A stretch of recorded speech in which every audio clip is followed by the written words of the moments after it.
बिस्मिल्लाहिर्रहमानिर्रहीम। अस्सलाम वालेकुम। Welcome back my channel. आज मैं आपके लिए एक बहुत ही ज़बरदस्त से पानी की रेसिपी लेकर आई हूँ। जी हाँ, आज मैं आपको बनाना सिखा रही हूँ गोलगप्पे का पानी, जैसे बाज़ार में मिलता है। बिल्कुल परफेक्ट रेसिपी है ये, बहुत ही ज़बरदस्त है। हर चीज़ हमने इसमें नाप तोल के डाली है और इस कदर आसान सी ये रेसिपी है कि आप एक दफ़ा बना लेंगे तो बहुत आसान हो जाएगी। और इस रेसिपी के साथ आप गोलगप्पे तो खा ही सकते हैं। इसके अलावा अगर पानी वाली चाट का आजकल बहुत ज़्यादा हो गया, तो आप इससे पानी वाली चाट भी बना सकते हैं और ये हमारे हाजमे के लिए भी बहुत ही ज़्यादा फ़ायदेमंद होती है।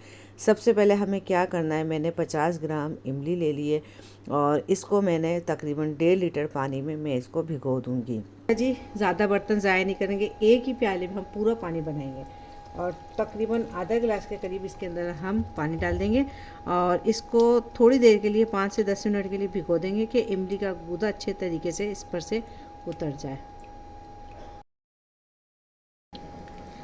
10 मिनट हो चुके हैं। अब अच्छे तरीके से हम इसमें और पानी डालेंगे और इसके जो बीज है ना वो निकाल लेंगे।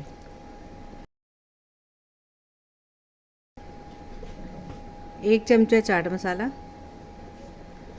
आधा चमचा कुटी हुई लाल मिर्चें, एक चमचा काला नमक, एक चमचा पिंक सॉल्ट, फिर आधा चमचा टाटरी डाल रही हूँ, फिर हम चख लेंगे कम ज़्यादा होगी तो। आधा चमचा है सौंठ पाउडर यानी अदरक का पाउडर, एक चमचा है ज़ीरा पाउडर।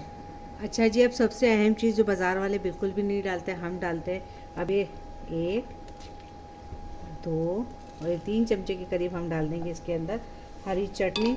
अगर हरी चटनी ना हो तो आप ताज़ा हरा धनिया, पुदीना और एक आध हरी मिर्च लेके उसको पीस के इसमें डाल दीजिएगा। देती हूँ, बिस्मिल्लाह। बिल्कुल परफेक्ट पानी बना है। चले जी, गोलगप्पे का पानी तो बिल्कुल तैयार हो गया। इंशाल्लाह आइंदा वीडियो में मैं आपको इसके आगे का जो सामान होता है, लवाजमात होते हैं, गोलगप्पे होते हैं, वो सब मैं आपको बनाना सिखाऊंगी कि हम किस तरीके से घर में साफ़ सुथरे गोलगप्पे बना के एंजॉय कर सकते हैं। फिर मिलेंगे कोई न्यू वीडियो के साथ। जब तक के लिए अल्लाह हाफिज़। मुझे अपनी दुआ में ज़रूर याद रखा करें।